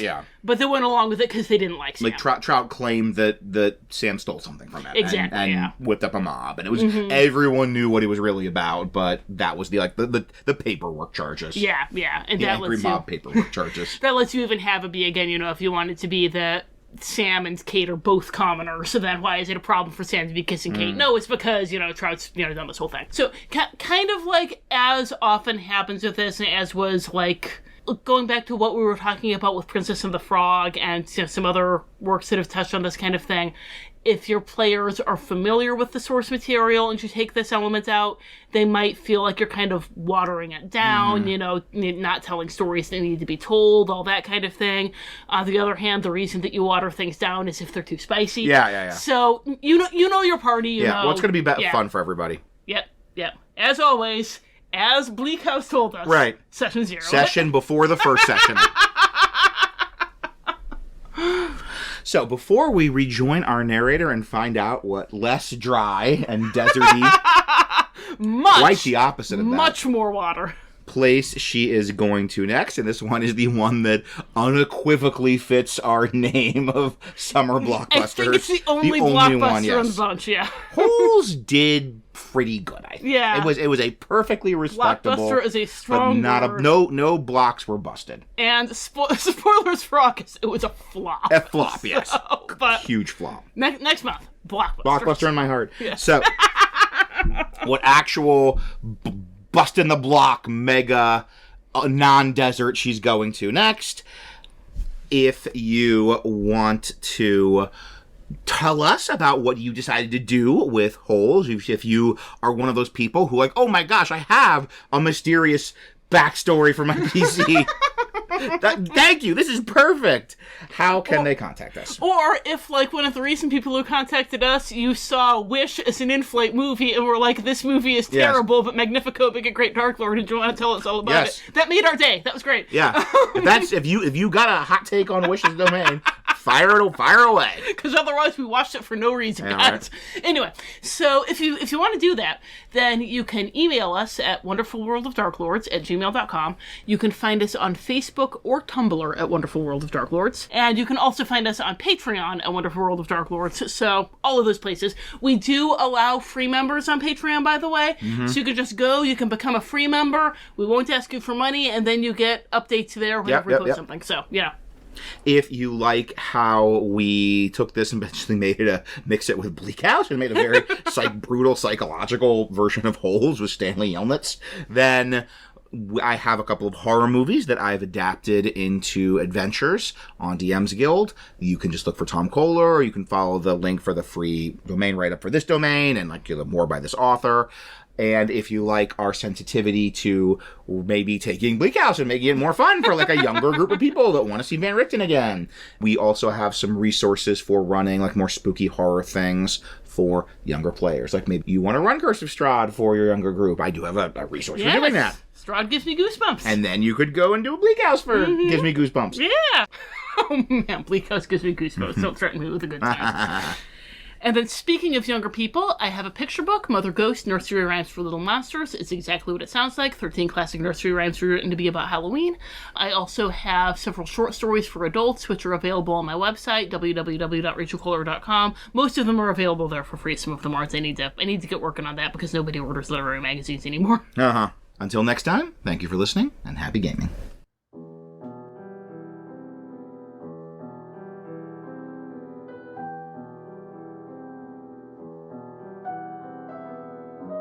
Parting thoughts. I attempted to take notes on what I experienced during my time in the desert, but between heat and thirst, I am embarrassed to admit that I have little beyond delirious ramblings. I've attached these ramblings here, on the off chance that they contain any information of value.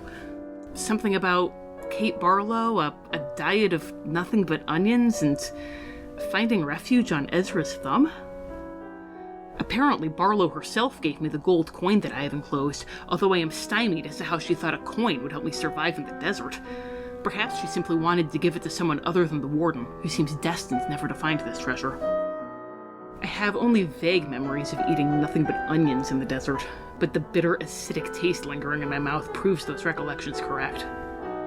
As I hold the compass as a mist talisman, I look forward to traveling somewhere that I might find real food to drive that flavor out of my mouth. When I arrive there, the first thing I'm gonna do is eat a whole bushel of apples. Regards, D. In the majority of circumstances, I would praise one's devotion to their family's legacy. In Walker's case, I have nothing but disdain. The use of petty criminals to perform such remedial labor is a traditional form of rehabilitation. However, such labor should allow the prisoners to accomplish tasks for the betterment of the region's economy, while ideally providing the criminal with a useful skill. Although gravediggers are plentiful in these misty realms, I see no need for this many, and those particular holes are traditionally 6 feet deep. Those driven solely by the pursuit of wealth are such narrow-minded, pitiful creatures. We saw this previously with Long John Silver, and now again in Walker. The foolishness of living such a harrowing existence for merely the potential of excavating the untold fortunes of the infamous Kissing Gate Barlow needs no commentary. Should Walker ever obtain her desire, I theorize it will amount to less than the funds she spent acquiring it. Naturally, she never will realize this herself, but it is a rare dreadlord that recognizes the futility of their own actions. Perhaps my servant might consider reframing from offering donations in my name in her future endeavors. Miss Walker and her little band of miscreant guards shall not receive a single coin from my realm. Indeed, the only thing I offer her is a magnanimous reminder of what happens to those that attempt to harm my favorite servants. I'm certain the yellow-spotted lizards and methods of Green Lake will be the least of her concern when she receives my kind message.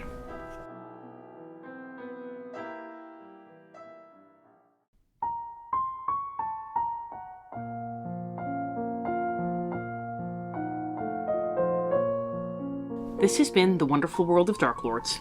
We have no affiliation with Disney or Wizards of the Coast. All music recordings used in this episode are in the public domain and were obtained through museopen.org. Titles and links are in the show notes. Dialogue for Yensid was written by Aslan Rex himself, who you can follow on Tumblr at Darklord Aslan. The Wonderful World of Darklords logo was designed by Haylight Jones. You can find links to their work in the show notes. If you'd like to support the show, look for us on patreon.com or find our tip jar on Red Circle. Thanks for listening.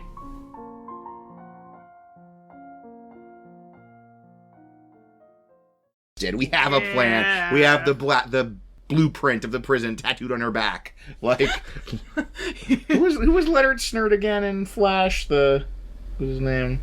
Captain Cold? Yeah. Yeah. The actor. Oh, the actor. I was like, is Captain Cold funny? Obviously, yeah, Leonard Star. No, I'm gonna. Yeah, as soon as you see such it, a dumb amount of work to do for like a dumb reference to a show I've never seen. I used to know this. Yeah. Wentworth Miller. All right. Yeah, it was a weird. Yeah. No, we're like deliberately getting arrested because we want to get sent to this prison because we got the blueprint tattooed to our back like Wentworth Miller in Prison Break.